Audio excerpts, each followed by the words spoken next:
Good evening, Everblades fans, and welcome back to another Florida Everblades pregame show. Tonight, your Everblades rebranded as Las Tortugas for Hispanic Heritage Night, taking on the South Carolina Stingrays once again and trying to avoid a sweep on home ice.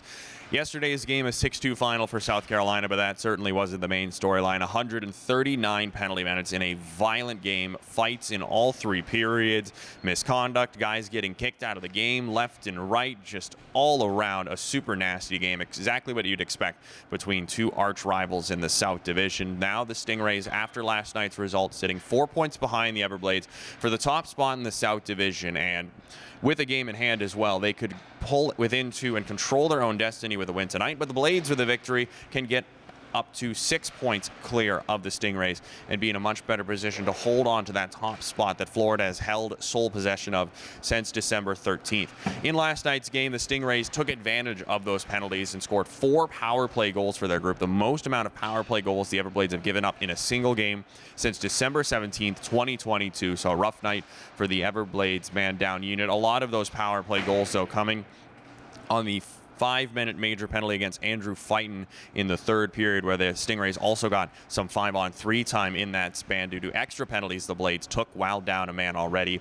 And the Blades are going to be down 3 men tonight. Andrew Fighton, Carson Gisevich, Santino Centerami, all suspended for tonight's action. The Stingrays also playing a little bit shorthanded, with Justin Nakbar assessed a suspension for spearing.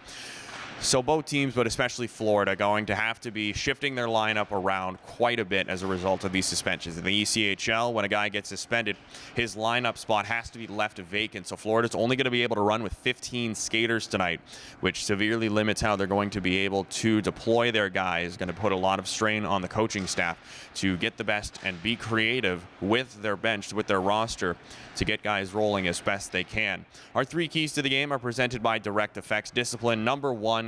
Could be number 2 and 3, honestly, for this game after the 139 penalty minute fiasco we saw yesterday. The Everblades have got to keep their heads as cool as they can. Of course, there's going to be some nastiness in this game. It's inevitable anytime Florida plays South Carolina. Things get rowdy. That's just how this rivalry goes. But you got to keep your head on in the big moments to not give the Stingrays power play opportunities like they had last night. Second off, with it being a shortened lineup for Florida, chemistry and changing up your game plan, adaptability, really important for the Everblades guys out there. You're going to be playing with all different lineups tonight, all different teammates all the time.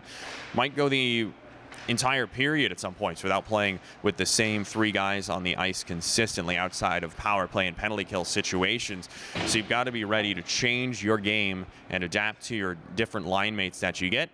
And then finally, you got to be able to protect the front of the net. The Stingrays were able to get some chances in tight, including that big 4-on-4 goal in the second period that gave the Stingrays their 2-goal lead back. Cam Johnson drawing the start tonight. We know he's excellent. We know he's going to stop a lot of the pucks.